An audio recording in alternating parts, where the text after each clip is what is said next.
Well, it's hard to avoid the feeling I'm having right now, and I'm sure we'll get to that. It sucks. This is not. It feels exactly the way all the losses to the Chiefs have been. The last play, Burrow has the ball, he gets sacked. Like that's happened every time, right? And the defense is unable to make a play, or they kind of do, and then they blow it up by having a penalty at the end. But it's much more than just those final two plays for the defense and offense. It's the mistakes. I think this game shouldn't even have been that close. I thought the defense was fantastic all day, other than the deep ball to that beat Cam Taylor Britt to Rasheed Rice.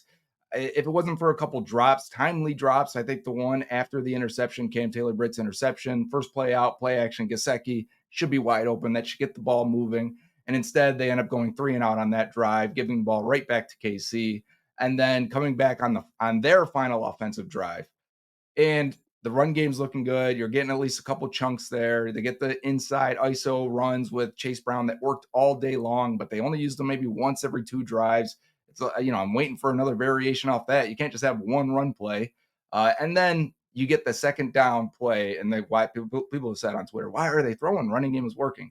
Well, the safety was starting to come up for the Chiefs, and now they're like, okay, we've got this little dig route on the backside to Yoshi, which I believe was the same play from the 2021 AFC Championship game in overtime where T. Higgins catches the dig route right between the linebacker and safety and muscles his way for an extra few yards afterwards.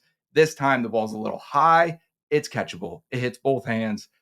Maybe if that's Higgins, it's the timing is a little more correct between he and Burrow, but you can't have that. And then just those two mistakes and the Burrow fumble combined in between, sandwiched in between those, because it wasn't a 3 and out. And now that my brain's getting a little more clear on that after the Gasecki drop, that Burrow fumble when which doesn't have to happen. We love him because he tries to fight for everything, but at the same time, that's such a huge play that turned the game and ultimately probably was the biggest play in this game.